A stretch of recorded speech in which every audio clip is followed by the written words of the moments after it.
اور بحمداللہ خوش نصیب ہے کہ یہ دور اس عبادت کے انجام دینے کا ہے، اور اس حیثیت سے خوش نصیب ہیں کہ جب دل چاہتا ہے مجلس کر لیتے ہیں۔ لیکن جن کا حق تھا حسین کو یاد کرنا، ان کا دور ایسا تھا کہ وہ باپ کی مجلس نہیں کر سکتے۔ دیکھنے میں تو سید الساجدین کا قید خانہ وہ تھوڑی مدت کا تھا، زیادہ سے زیادہ 1 سال۔ یہ اختلاف ہے کہ اسی سال رہائی ہوئی ہے یا دوسرے سال رہائی ہوئی ہے، مگر بہرحال 1 سال کے بعد صحیح تو وہ تو قید ختم ہو گئی۔ مگر میں تو سمجھتا ہوں کہ آزادی اس کے بعد بھی نصیب نہیں ہوئی۔ مجھے تو پوری زندگی قید خانے میں نظر آ رہی، مگر انہوں نے اپنی ذات کو ان مقاصد کے پورا کرنے کا ذریعہ بنا لیا جن کو کھل کر انجام نہیں دے سکتے۔ دور ایسا ہے کہ شاگرد جمع نہیں ہو سکتے، مجلس درس مرتب نہیں ہو سکتی، تو اس کی تدبیر کیا کی کہ مناجاتوں کو مدرسہ الہیات بنا دیا، دعاؤں کے ذریعے سے۔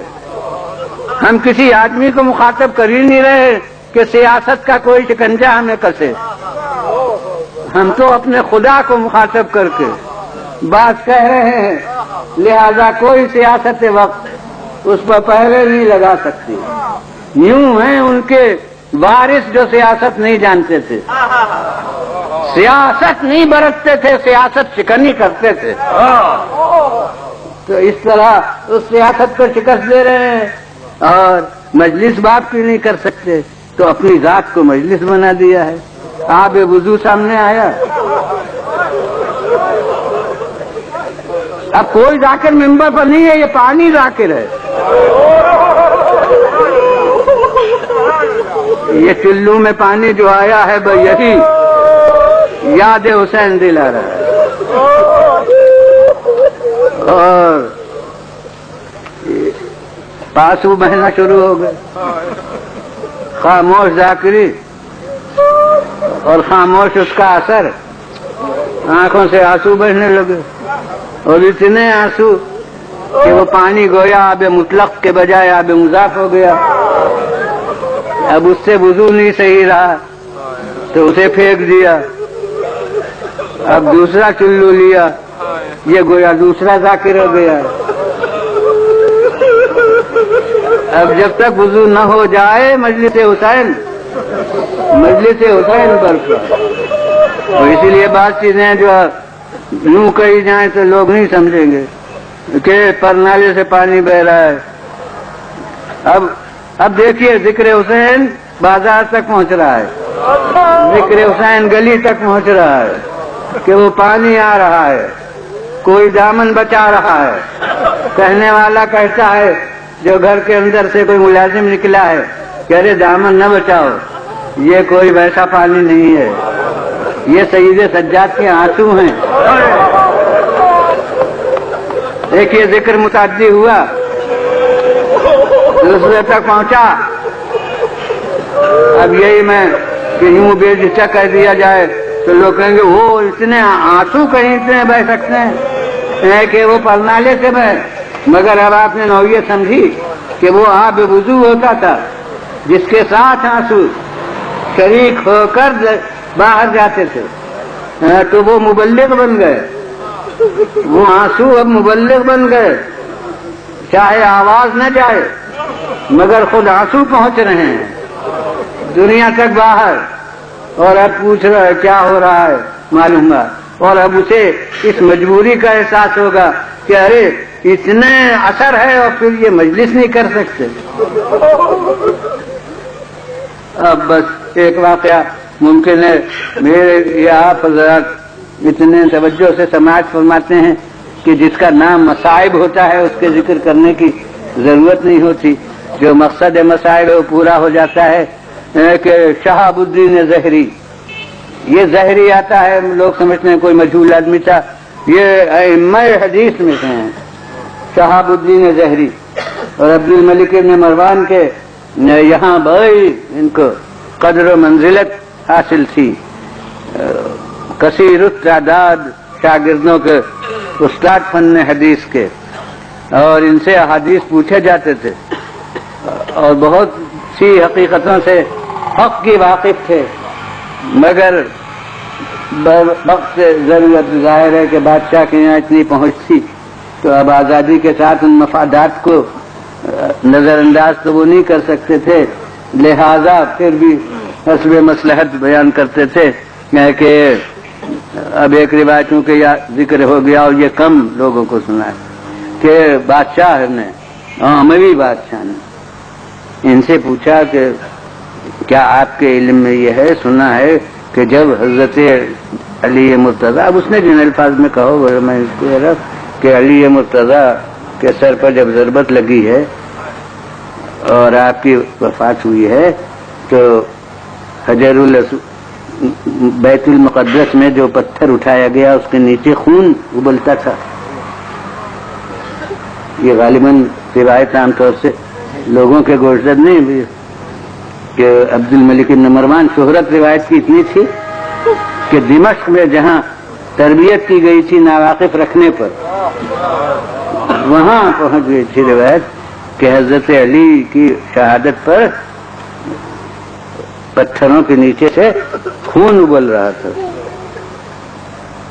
انہوں نے کہا کیا آپ نے سنی ہے یہ؟ یعنی یہ بے جھجک نہیں بیان کرنا چاہتے. کہا ہاں میں نے سنا ہے، آپ سے تصدیق چاہتا ہوں. تو انہوں نے کہا کہ ہاں بالکل صحیح ہے، اور یہ حدیث مستقل، یہ روایت پہنچی ہے اور میں اس کو معتبر سمجھتا ہوں. بے شک ایسا ہوا ہے. تو دیکھیے آپ کتنا ٹکراؤ ہے ضمیر میں اور سیاست میں کہ خود مشتاق ہو کے پوچھا اور تصدیق کرائی، اور جب انہوں نے تصدیق کر دی تو کہا اچھا بس مجھے معلوم ہو گیا، اب اس کو بیان نہ کیجیے گا لوگوں سے. اب کس طرح فضائل آل محمد مصلحت بینی کے پردوں میں چھپ کر اتنے پہنچے ہیں ہم تک، تو بیان نہ کیجیے گا. تو غرض یہ ایسے محدثین میں سے تھے کہ بادشاہ وقت حدیثوں کی تصدیق کرائے. اب یہ آئے دل کے کسی گوشے میں، ظاہر ان حقیقتوں سے واقف تھے تو لگاؤ تھا اہل بیت رسول، تو آئے اور امام سے زین العابدین السلام سے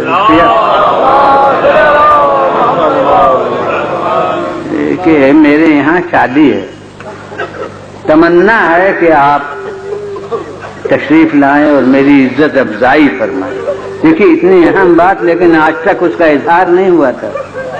وہ واقعے سے ظاہر ہے کہ یہ عرض کیا. اب جو انہوں نے یہ کہا تو گویا مجبور ہو کر امام زین العابدین علیہ السلام نے فرمایا کہ بھائی واقعہ کربلا کے بعد سے میں نے شادیوں میں شرکت ترک کر دی. اب اس جملے میں اتنا درد ہے کہ میری زبان پر آیا تو آوازیں آپ کے گریے سے بلند ہو گئی. کہ جائے کہ صاحب رضا خود اپنی زبان پر یہ جملے لائے تو اس میں اتنا سوز و گداز تھا کہ اب انہیں اصرار کی ہمت ہی نہیں بھی، محل ہی نہیں باقی رہا کہ وہ مزید اصرار کریں، اور گویا دل کے اندر یہ جملے گھر کر گئے اور وہاں سے واپس ہوئے.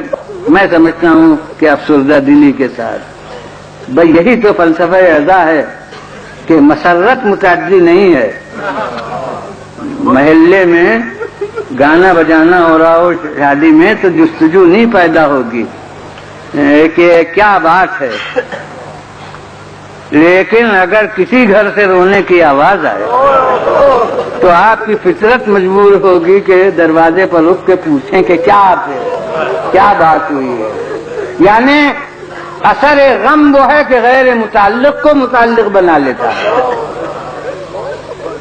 یہی فلسفہ رضا ہے، یہی کوشش انسداد رضا کا فلسفہ ہے. ورنہ آنسو ہم بانٹتے ہیں، لوگوں کو تکلیف کیوں ہوتی ہے؟ ہاتھ ہمارے سینے پر پہنچتے ہیں، دل دوسروں کا کیوں دہلتا ہے؟ تو در حقیقت فلسفہ اذا بھی یہی ہے، تو فلسفہ انسداد اذا کی کوشش بھی جو ہوتی ہے اس کا بھی راز یہی ہے کہ وہ اب دل میں گھر کر گئی وہ بات، اور افسردگی کے ساتھ یعنی اپنی خوشی شادی کی ذرا مغلوب ہو گئی۔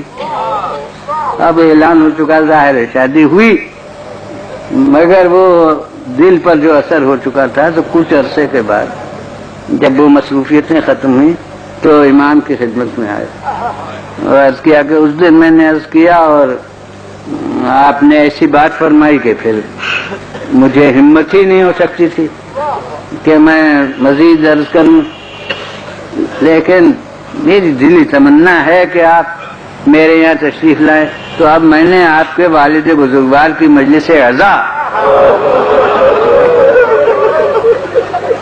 قائم کی ہے اور اس میں آپ تشریف لائیے۔ آپ نے فرمایا ہاں اب آئیں گے۔ اب ظاہر ہے جب ماحول ایسا ہو اور شخصیت ایسی اپنی ہے کہ جو بادشاہ کے یہاں پہنچ ہے، اور یہ تو کتنی احتیاط سے سامعین کو چن چن کر اطلاع دی ہوگی، جو رازدار بھی ہوں اور گھر سے خاص عقیدت بھی رکھتے ہوں، غرض وہ مجمع خاص افراد کا ہوا اور امام وقت معین پر تشریف لائے، اور اب ذاکر ممبر پر انہوں نے امام کو صدر محفل میں جگہ دی۔ ظاہر ہے اس تمنا کے ساتھ بلایا تھا، اس کے معنی کی عظمت بھی نگاہ میں تھی، تو جو شایان شان جگہ ہو سکتی ہے وہاں حضرت کو بٹھلایا۔ اب مجلس شروع ہوئی، ذاکر گیا۔ یہ حقیقت ہے کہ ابتدا ذکر حسین کی نظم سے ہوئی ہے، تو یہ ضرور کوئی شاعر گیا اور اس میں کوئی مرثیہ حضرت امام حسین علیہ السلام کا پڑھا۔ اب ماشاءاللہ اہل عزا ہیں اور اہل درد ہیں اور اہل دل ہیں۔